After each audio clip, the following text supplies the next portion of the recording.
Hi and welcome back to Cheeky Crypto. My name is Nick. And my name is Chris. And Nick, what do we got in store today? Today, Chris, we're talking the SEC, we're talking lawsuits, and now we have some feedback from some actual lawyers here who have reviewed it, and they're going to give their opinions on what's going on. So we thought we'd share that with you guys, let you guys know just as much as we do in this case and what is going on with this lawsuit with Ripple. So as always, guys, if you find it useful and informative, do go ahead and smash that like button for Chris. He really appreciates it. And if you're new to the channel, do go ahead and subscribe. By subscribing, you will be kept up to date with all the videos and live streams that we do here at Cheeky Crypto. Right, Chris, shall we just jump straight over into this article, see what these lawyers are talking about, and see just how bad the damage is? Yeah, let's do it, Nick. Let's get straight into this one. Fantastic, right. So here we are. Some crypto lawyers analyze a series of Ripple and XRP allegations from the US Securities and Exchange Commission. Okay, we'll see what's going on here. So lawyers in the cryptocurrency industry are responding to charges filed by the US Securities and Exchange Commission against the San Francisco's payments company Ripple, right? I think this is everyone on the planet probably knows about this right now. I think it's going to be hard not to know about it. So compound lawyer Jack says the suit shows that the US, I'm just going to call them SEC, is playing hardball in its assertion that Ripple illegally sold XRP as an unregistered security, right? So here's a quote straight from this lawyer Jake here. So this is quite bad for Ripple. Not exactly worst case, that would be security frauds, but close. So straight away, first sentence, it's not security fraud, right? That's not what's going on here, but it's close to that. So it's bad, but not worst case. XRP is basically useless if it's deemed a security. I guess only from a US point of view, because it's only the US that are saying it's a security. For the rest of the world, we'll just carry on as usual and only be hurting the US if it's a security. But in his opinion here, XRP is basically useless if it's deemed a security. And that's Jack's words, not mine, Chris. That's Jake's words, not mine. Alleging violations through present day is a kill shot. Charging individual executives is remarkable. This is the SEC playing hardball, and that's his quote, right? So several things to just digest and kind of look at there in that one quote. So it's bad. It's not the worst thing that could happen, but it's bad. It's not securities fraud, okay, but it's close to that. It's just not security fraud as it stands. Then he goes in and throws in his own opinion on XRP being useless if it's a security. And I don't think that's necessarily the case personally. And obviously, we are only talking the US here. Everyone else have already come out and said it's not a security and therefore not a problem. So if the US were to differ from the rest of the world, Chris, then I think it's going to play badly for them. And then he goes on to say there's a little comparison between this complaint and the one against Block.one over in the crypto asset EOS, which was settled for a $24 million penalty.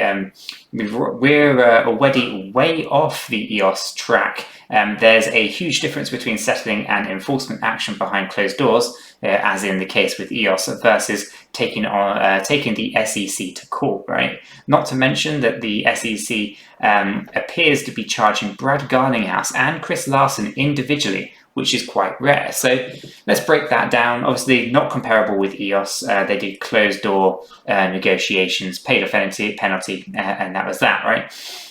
Charging Brad and Chris individually is an interesting move, I have to say, Chris. Ultimately, I think it's the right thing to actually do in charging them separately, because they are, different entities to the company. And if they acted or did something as individuals, that were benefiting them personally on the back of something that they were doing, with XRP, with inside information from Ripple, then that's totally understandable. And fair play to the SEC in that scenario. Bankers be bankers. We know they're corrupt, right, Chris? Yeah, they are. So Allegedly. allegedly, unless you're JP Morgan Chase, of course, and you'll just openly admit that you're manipulating markets. But if it is the case that Brad and Chris have done something and they're being pulled up on it, I haven't really got any issues against that. My issues really are the attack against XRP. Ripple, if they've done something, fine. If Brad and Chris have done something, fine. But let's not drag the whole entire crypto space into it, in my opinion.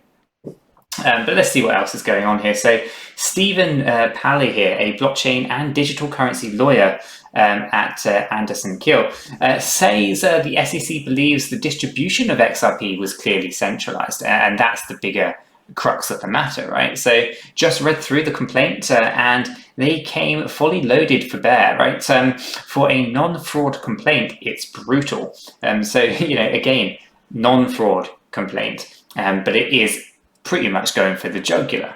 So the SEC begins this complaint with a little bit of history, demonstrating that in their view of the history of XRP and Ripple were pretty much the same thing from the outset, right? Or at the outset.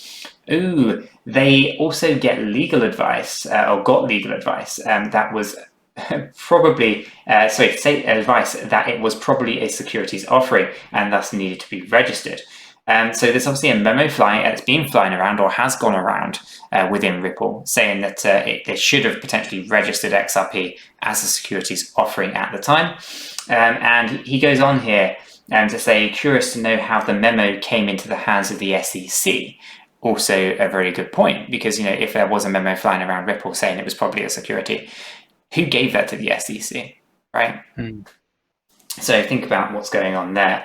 It's going to get messy. That's one thing that's pretty certain out of this whole thing. This was pretty damn centralized distribution-wise. The SEC's eyes, or at least it as the SEC sees it, netting Ripple and its executives more than $700 million in profit. Yeah, from an SEC point of view, sure, it's centralized, but we do know that it's a decentralized ledger, and XRP sits within that decentralized ledger. The question is, at the time, was it? And I don't know the answer to that. And I don't think many people actually know the truth about it. So it's going to come out, guys. It's going to come out. We're going to see it all. But the SEC released market sales and institutional sales by Ripple execs through 2019. Note that this is to the penny. They paid money to exchanges, which is also very interesting, but not that uncommon if you really think about cashback rewards and all these various different agreements that are in place, right? So I think MoneyGram's an example of that, where they did pay MoneyGram to utilize XRP, which they're using their project on demand liquidity and others, other things that basically is part of business and how you can kind of get around it in various different ways. But Pally agrees that the case bears little resemblance to the one in block.com, and basically he says Telegram, which was forced to return $1.8 billion to investors and pay an $18.5 million penalty, is a better analogy. So it's going to be interesting to see how it plays out, Chris. One thing that we know at the moment is the entire crypto space is tanking hard on the back of this news. It's something that is obviously attacking all cryptos, right? So whatever happens with Ripple, it's just the catalyst for change. It is going to affect multiple different projects, multiple different chains, specifically if the SEC win. For XRP at the moment, obviously we're seeing a huge dive towards 22-cent support level here. Whether that's going to breach and go down to the 16 is yet to be seen, but we're watching that closely. And Chris, I guess this point we should really confirm to the guys our position on XRP. Yeah, so we're not selling, we're not trading, we're not moving XRP to a different project. We believe in XRP. We've done our research. We think that it's a fantastic project. We believe the team to be a fantastic team, and we're going to continue to believe that until Brad and Chris, have either been found guilty of wrongdoing. Until that happens, Nick and myself, we're going to sit firm. It could potentially be just a big shakeout, right? And if you look back at the history with the SE, what's it called, Nick? The SEC. Yeah, SEC, yeah. SEC. Can't get my abbreviations right today, it would appear. If you look at history, and they've attacked Amazon in a very similar way, Elon Musk, Tesla over a tweet in a very similar way, and both of those companies have done very well. And I think there's other companies as well that have, they might be different sort of lawsuits, but ultimately they've ended in somebody paying a fine and clarity being given, and they've moved on, right? And I expect this to potentially be no different, but that doesn't stop the short-term pain, right? I've seen tens of thousands of pounds wiped off my ledger today. I'm in the same boat as a lot of other people, and so are you, Nick, aren't you? Absolutely. But we're going to sit firm because we believe in the project, right? We believe in those fundamentals, and we believe that the project will still be there after all this is, done and dealt with. Absolutely. So, guys, we wanted to kind of let you guys know what some of these crypto lawyers are talking about, why why this is happening, and all those various different things. Hopefully you found it useful and informative. If you did, go ahead and smash that like button.